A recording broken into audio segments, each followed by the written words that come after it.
こんにちは、村雲です。今回の動画は、私の GR スープラが納車されてから1年が経ちましたので、納車から現在までの1年間を振り返るシリーズの第3弾となっております。第1弾の維持費の紹介、第2弾の不満点の紹介をまだご覧になっていない方は、合わせてご覧いただけると幸いです。で、振り返りシリーズのラストの第3弾は、GR スープラに関する満足点を7つ紹介していきます。それではご覧ください。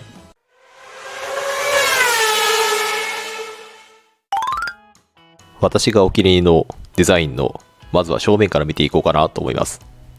まずはこの切れ長のヘッドランプが特徴的で、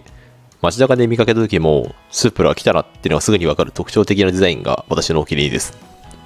また、リップスポイラーも標準でついており、見かけだけでなくて空力を意識されているデザインだなっていうのが非常にかっこいいと思います。で、今回のスープラのデザインっていうのが機能美っていう言葉がすごくしっくりくるかなというふうに私の方で思っています。この正面の出っ張った押し出し感の強いデザインっていうのも、空気を切り裂いて進んでいくような印象を与えています。この部分ですね。はい。なので、かっこよくしようと思ってこうなったっていうよりも、空力を良くしようと思って結果的にこうなったっていうような機能的なデザインっていうのが非常に気に入ってますね。はい。ここの角度私のお気に入りです。いや、やっぱかっこいいですよね。自分で言うのもなんですけれども。はい。サイドに回り込んでみました。まずはこのやっぱり典型的なロングノーズショートデッキですよね。これが昨今ではかなり珍しい形だと思います。いや、やっぱり古典的ですけれども、いや、オーソドックスですけれども、すごくかっこいいですよね。特に私のお気に入りはこのサイドの盛り上がり方なんですよね。このサイドスカートのところからフェンダーに、リアのフェンダーにかけてぐーっと盛り上がっていくこの感覚。これがすごく好きですね。あとはやっぱり2人乗りでしかできなかったこのルーフのなだらかな落ち込み具合。これやっぱり4人乗らせようと思ったらこんなことはできなかったと思うので、ここの割り切りはやっぱり必要だったんじゃないかなと思います。はい。やっぱこのラインですよね。サイドスカートからぐーっとリアのフェンダーを強調させるように盛り上がってくるこの感じ。いやー、かっこいいな。リアに回ってきました。やっぱりすごく印象に残るのはこのリアフェンダーの盛り上がりですよね。はい、ここ。で、ここからさらにダックテールに向かって絞り込まれていっていて、すごく空力を意識したデザインっていうのがよくわかります。で、やっぱりこれを斜め45度から見てみようかなと思うんですけど、やっぱりこのデザインかっこいいですよ。私の一番気に入りの角度かもしれないです。このフェンダーの盛り上がりと、さらにそれがダックテールに向かって集約されてる感じっていうのがすごく気に入ってます。かっこいい。あと、リア周りで気に入ってるのはこのリアフォグランプですね。普段はつけないんですけれども、このリアフォグランプの光り方、F1 の車の光り方みたいにかっこいいので、普段つけたきたいんですけれども、日中つけるわけにはいかないんで、はい、つけてはないんですが、地味なお気に入りポイントです。次のお気に入りのポイントはやっぱり直録エンジンの音ですよね。ちょっと高速合流の時に踏んでみた動画をお届けします。はい、こんな感じで2足固定にしている状態ですね。はい。で、合流で、もちろん安全確認した上で実施してます。それでは踏んでいきましょうかね。はい。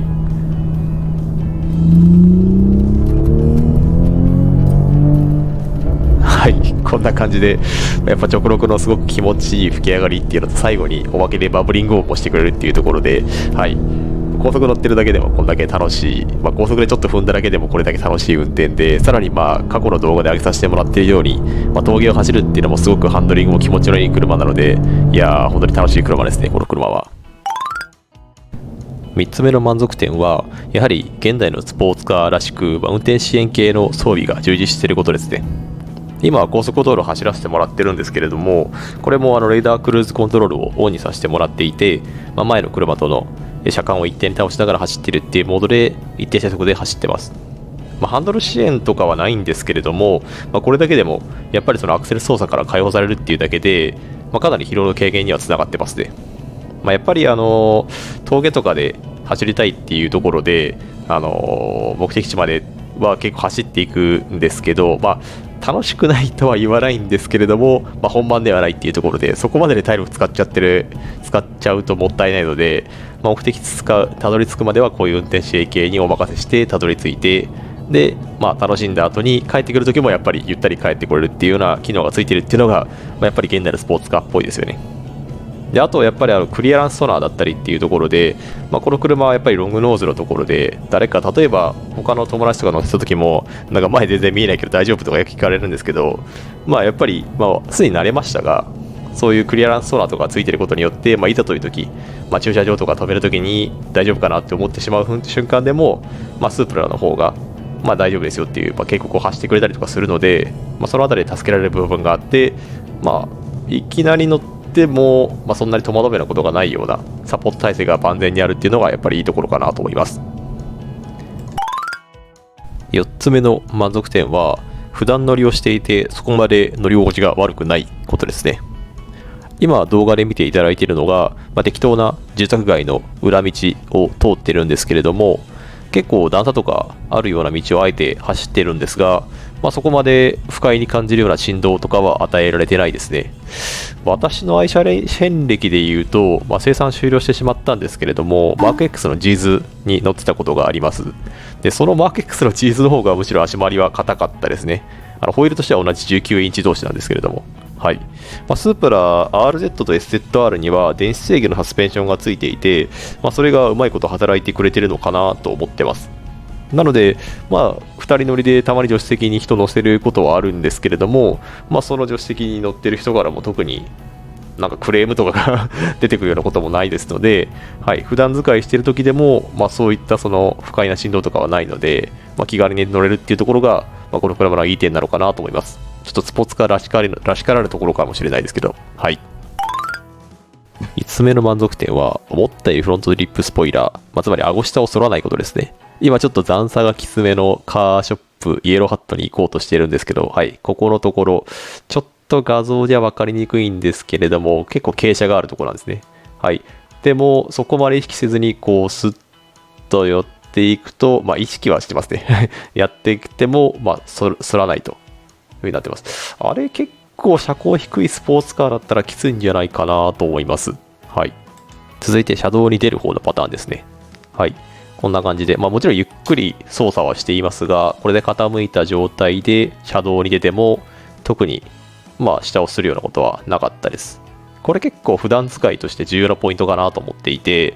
私、スープラ購入して納車されるまでの間にいろいろとスポーツカー所有する上での注意点っていうところで、やっぱりその顎下、すりますよって気をつけないとすりますよっていう注意点はいっぱい見かけたんですけれども、実際、もちろん意識はしてますが、そんなにするようなことはなかったので、一度ちょっとやらかしてしまいましたが、はい、そんなすることはないので、こういったところのスポーツカーを所有する上で、そういったところをハードルに感じている人にとっては、朗報なんじゃないかなと思ってます。はい。なので、そこまで普段使いで、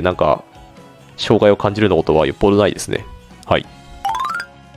6つ目の満足点は、やっぱり燃費がいいことですね。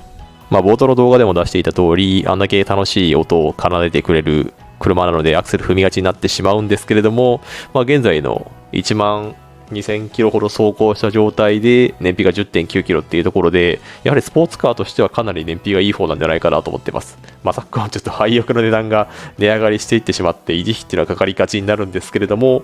やっぱり3リッターターボなのに燃費が 10.9 っていうのはかなり経済的な方かなと思います。はい。ここはやっぱり普段所有する上においても維持費っていうのはやはり障害になる人多いかなと思いますので、スープラの燃費はいいですよっていうのは、これやっぱり乗ってみて分かったことかなと思います。はい、最後7つ目の満足点、ちょっと地味なんですけれども、カープレイをワイヤレスで接続することができるっていうのが満足点です。普段のトヨタ車のディスプレイオーディオとかで、カープレイとか Android オートに対応はしてるんですけれども、ケーブルをつながなきゃいけないっていうところが結構煩わしいっていう話を結構聞いてですね、で、スープラの場合ワイヤレスでできるので、なんでしょうね、カープレイを使いたいなだったりとか音楽聴きたいなってなった時に、ワンクッション、ケーブルをつなぐというアクションが必要なくなるっていうだけで結構、それだけでも結構快適になるかなと思いますので、これは納車してから知ったんですけれども、はい、満足点ですね。うん、もちろんケーブルを、常備しとかなきゃいいっていうのもありますし、車内をスッキリできるので、やっぱり私、車の中にあまり物を増やしたくないタイプなので、はい、そこは満足点ですね。ちょっと地味ですけれども、はい。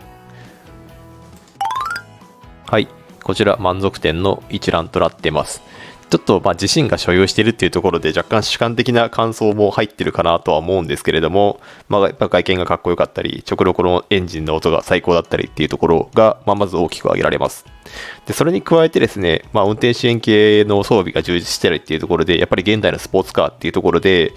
もちろんスポーツカーとして運転の楽しさはあるんですけれども、普段使いするときにもあまり障害、ハードルを感じさせないような作りになっているっていうところが、はい、この車の満足点を高めているポイントかなと思います。今回の動画の内容としては以上となります。この動画がいいねと思った方はグッドボタンであったり、よろしければチャンネル登録の方よろしくお願いします。以降の動画の作成のモチベーションにつながります。ご視聴ありがとうございました。